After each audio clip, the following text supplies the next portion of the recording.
wedding photographer te tan a hrit tur pawimawh le wedding photographer kherlo po hei portrait te kan lata tamzo kan yang chu a bikin mizo te hi kan pian anal vek lowa abi enge pian bing deuh deuh kan tamta ni sang lo ti mayang enge kan chon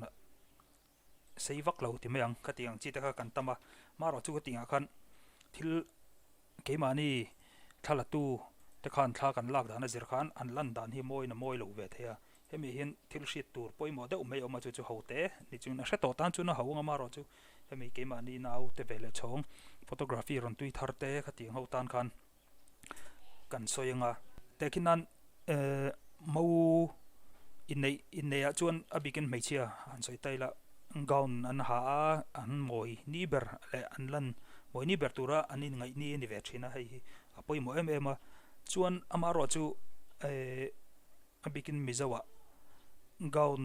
hazo lo deuh lek khi kanom thina timayang hei tinek nuk ang chi te khating ang lang post wedding a phei chun phei khok sang lo buntir te kha achi vak lo katinga khan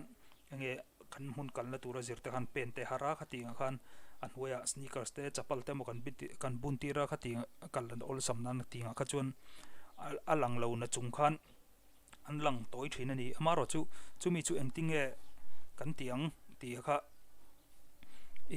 thil hote thup dang kha omve ni kan wait angle kan manga chho zong le khatinga lak vek kha thil thei ni rowa khat ol sam te si nal ve dawa lak dan kha kan nge kan lens ina zir lo te khating wait angle kan nei lowa thenin kit lens rongot ta po kan nei ta khatinga khan engting nge kan tiang ti kha kongkrang sang khan soi tur chu oma trick sang sang oma maro chu tuna ka soi tumber pha chu hote trick ol sam deuh nal deuh sia an lan theina tur kha karon soi don ani ami pa pon ni ta se tekinan a meichhe pon ta se an lan toilu tuk kha chuan anal lo thin ani chu engting nge kan tiang kan ti chuan hei he ta photoshop rang hin ol sam deuhin ti theita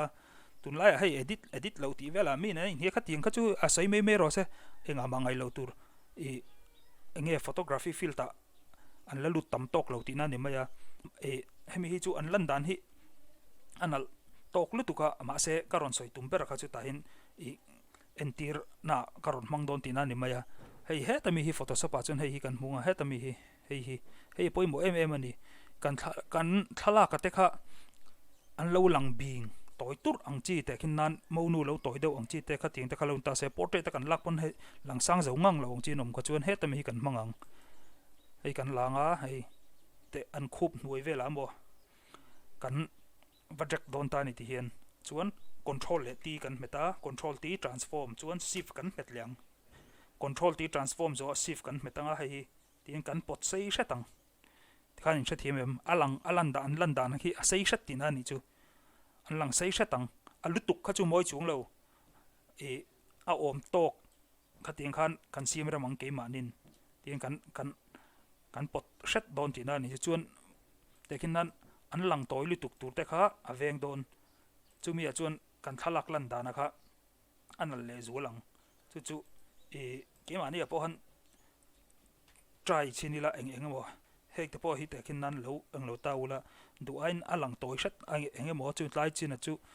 la lang hret sel sang mel do hlekin kan ti kha chun tu na mi tho heta mi ka seng han den kan manga kan du na china hian heta asir to patang ten sir to pa kan subject ta control ti kan meta transform an ta ni chuan shift kan met lenga hei tin kan pot sei zawang chuan portrait po ni se eng po kami kan landan enge portrait han tia kan hemi wedding kherlo aning chu ka tiang de pon mi pa po me che pon ni se tlema lang sang deuh anga kan du ka chun ti hen kan da menga chuan alan dan aluk sakha adang don ta ni chu te mai chu hriat ta thaga te abikin wedding photographer hoin hriat ta tul ani lo chuan kan thalak lang bing tur atam ta ni chu kan solve theina le mi moi lo na tur kan hlia khuna ol sam takani ti kha kan shadon nia chuan engmo har satna in nei chuan du le whatsapp lama meron zo bel zel don nia kalome